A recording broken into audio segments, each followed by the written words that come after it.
우리가 우주를 새롭게 바라보는 창을 열 때마다 늘 놀라운 발견들이 뒤따릅니다. 망원경으로 무한히 멀리 있는 별빛을 확대해보고 현미경으로 극미세 세계를 들여다보며 때로는 새로운 파장대의 빛이나 중성미자, 중력파 같은 전혀 다른 관측 수단을 동원하죠. 그리고 2023년 노벨 물리학상은 또 하나의 획기적인 창문을 열어준 새 과학자들에게 돌아갔습니다. 그 창은 더 이상 크기나 길이에 관한 것이 아니라 시간 자체를 바라보는 새로운 스케일의 창문입니다. 바로 아토초 물리학이라는 1초를 10억 년으로 나눈 뒤 그중 1초를 다시 1000번 정도 나눈 수준에 해당하는 믿기 어려울 정도로 짧은 시간 단위를 다루는 과학이 탄생한 것이죠. 이렇게 극도로 짧은 찰나에 일어나는 전자들의 움직임은 원자 내부나 분자 구조에서 벌어지는 현상을 이전에는 상상조차 못할 해상도로 관찰할 수 있게 합니다. 2023년 노벨 물리학상을 수상한 안느 르이리에, 피에르 아고스티니, 페렌츠 크라우스 3명의 연구자들은 이 아토초 영역을 실질적으로 활용할 수 있는 길을 열어주었습니다. 그들이 만들어낸 초단 펄스 레이저 기술은 말 그대로 아토초 단위의 시간 분해 능을 갖출 수 있게 함으로써 전자들이 원자 껍질 속에서 어떻게 움직이고 어떤 패턴으로 튀어나오는지를 직접 확인하도록 해주죠. 예를 들어 원자 내부의 전자가 어떤 에너지를 흡수하고 튀어나가는 동작은 우리에게는 그냥 즉각적으로 일어나는 것으로 보였던 미지의 영역이었습니다. 하지만 아토초 단위의 관측 기술을 활용하면 이 전자 운동을 실제로 슬로우 모션으로 관찰하는 것처럼 단계별로 그 진행 상황을 파악할 수 있습니다. 이런 기술은 어떻게 탄생했을까요? 1980년대 후반, 르이리에 교수는 적외선 레이저를 원자 기체에 쏘아 다양한 빛의 주파수를 뽑아내는 실험을 진행했습니다. 일반적으로 레이저빛은 단일 파장으로 잘 정돈된 특성을 가지는데 이때 원자들이 레이저와 상호작용하면서 마치 악기줄에서 기본음과 여러 배음이 나오는 것처럼 여러 고조파 주파수가 생성됩니다. 이 고조파 빛들이 모여 아주 짧은 빛의 펄스를 형성하는데 이를 정교하게 제어하면 아토초 단위로 잘린 초고속 펄스를 만들어낼 수 있죠. 그렇게 르이리에의 실험은 빛의 원자와 레이저가 빚어내는 배음 현상을 관찰하면서 전혀 새로운 시간 해상도를 갖춘 도구가 가능하다는 단서를 던져준 것입니다. 이어 아고스티니는 이렇게 얻은 복잡한 빛 펄스들의 위상과 길이를 정밀하게 측정하고 조율하는 방법을 개발했습니다. 빛의 파장을 미세하게 건드리고 서로 겹쳐주어 간섭 패턴을 만들어내면 마치 음파의 비트 현상처럼 특정 구간에서 에너지가 집중되는 초단빛 펄스를 만들어낼 수 있습니다. 이를 통해 펄스가 얼마나 짧은지, 얼마나 동기화됐는지 정확히 파악할 수 있게 되었죠. 즉, 이제 우리는 단순히 초고속 펄스를 만드는 것에서 한 걸음 더 나아가 그 펄스를 계측하고 교정하는 데 성공한 것입니다. 마지막으로 크라우스는 이 기술들을 더욱 정교하게 다듬어 고도로 제어된 아토초 펄스를 단독으로 분리해내는 업적을 남겼습니다. 약 650 아토초일 아토초는 10의 마이너스 18 승초 수준의 고리 펄스를 만들어내면서 시간 분해 능을 한층 더 끌어올렸고 이를 통해 전자 움직임을 이전에는 전혀 볼 수 없었던 해상도로 직접 들여다볼 수 있는 길이 열렸습니다. 전자가 원자 껍질을 벗어나는 과정, 전자 구름의 진동, 분자 내부의 결합이 어떻게 깨지고 재형성되는지 등 극한의 시간 단위로 진행되는 양자 현상의 비디오를 찍을 수 있게 된 것이죠. 이러한 기술이 실용적으로 어떤 의미를 지닐까요? 일단 가장 명확한 한 가지는 반도체나 전자소자의 초고속 현상을 관찰하고 제어하는 데에 새로운 가능성을 제공한다는 점입니다.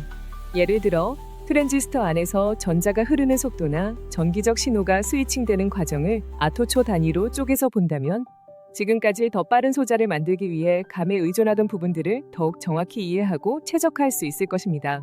이를 통해 미래의 전자 소자가 훨씬 더 빠르고 에너지 효율적이며 안정적인 방식으로 동작할 가능성이 열립니다.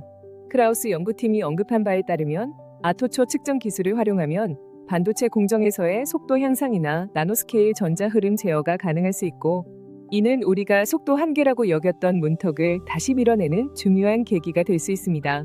또 다른 흥미로운 적용 분야는 분자의 지문을 잡아내는 분자 생물학, 의학 분야입니다. 특정 분자는 아토초 영역에서 빛펄스에 반응하는 고유한 패턴을 보이는데 이를 분자 지문이라 부를 수 있습니다. 예를 들어 특정 분자에 아토초 펄스를 쏘아 그 반응 스펙트럼을 관찰하면 이 분자가 어떤 진동 모드를 가지는지 화학 결합이 어떻게 변화하는지 알 수 있습니다. 그 정보는 신약 개발, 나노 의료 분야, 복잡한 화학 반응 이해 등 다양한 분야에서 유용하게 쓰일 것이며 의료 현장에서 조기 진단에 활용될 수도 있습니다. 우리 가일초를 생각할 때 그것은 매우 짧은 순간이지만 아토초 세계에서의 초는 너무나 긴 시간입니다.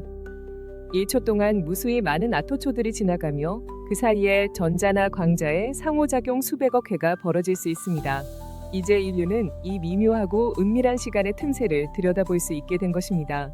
이는 마치 우리가 현미경을 발명해 미생물 세계를 처음으로 본 것과 같은 충격이며 망원경으로 밤하늘을 관찰해 우주의 광활함을 깨달았던 사건에 견줄만 합니다. 이번 노벨상 수상자들의 업적은 시간의 미세 구조를 탐사하는 새로운 렌즈를 우리에게 건네준 셈입니다. 이제 남은 문제는 이 새로운 시간 스케일을 어떻게 활용하고 무엇을 관찰하며 어떤 혁신으로 이어갈지입니다. 전자 운반체를 아토초 단위로 제어해 컴퓨팅 속도를 수백, 수천 배 끌어올릴 수 있을지, 분자의 떨림을 관찰해 질병 진단 기술을 한 단계 높일 수 있을지, 혹은 전혀 예상치 못한 새로운 물리 현상이나 기술적 도약이 이 분야에서 꽃피울지 아직 모릅니다. 중요한 것은 우리가 또 한 번 새로운 관찰 수단을 얻었다는 사실입니다. 우주와 자연을 관찰하는 새로운 방식이 등장하면 그에 따라 인류가 알게 되는 지식과 기술의 지평도 넓어집니다. 새로운 발견, 새로운 기술, 새로운 응용 분야는 반드시 뒤따르게 마련이죠. 정리하자면 2023년 노벨 물리학상이 선물한 아토초 세계로의 문은 우리가 시간의 영역에서 그동안 보지 못했던 세부를 볼 수 있게 해주었습니다. 이로써 우리는 전자와 분자의 춤 사이를 직접 목격하고 그 떨림과 반응의 양상을 마치 고속카메라로 슬로우 모션을 재생하듯 선명히 파악하게 될 것입니다. 이것은 단순히 이론적 의미에 그치지 않고 산업 현장에서, 의료 기술에서, 그리고 차세대 과학 연구의 모든 영역에서 새로운 가능성을 열어줍니다. 머지않아 이 아토초 기술은 반도체의 전자 이동 속도를 기하급수적으로 높여 무어의 법칙을 한동안 더 지속시키고 생명 현상을 이전과는 전혀 다른 관점에서 관찰하는 도구로 자리매김할지도 모릅니다. 결국 아토초 관찰 기술은 우주를 바라보는 우리의 시선을 또 한 번 혁신했습니다. 가장 빠른 현상을 탐구하는 이 창을 통해 과학자들은 인류가 또 어떤 경이로운 장면을 보게 될지, 우리는 앞으로 펼쳐질 이 시간의 신세계에서 무엇을 건져낼 수 있을지 기대해 봅시다. 이제 거대한 우주부터 나노스케일 분자까지, 그리고 1초 중 1000억 분의 1이라는 상상을 초월한 순간까지 새로운 관측 기술의 탄생은 인류에게 또 다른 탐험의 기회를 제공합니다.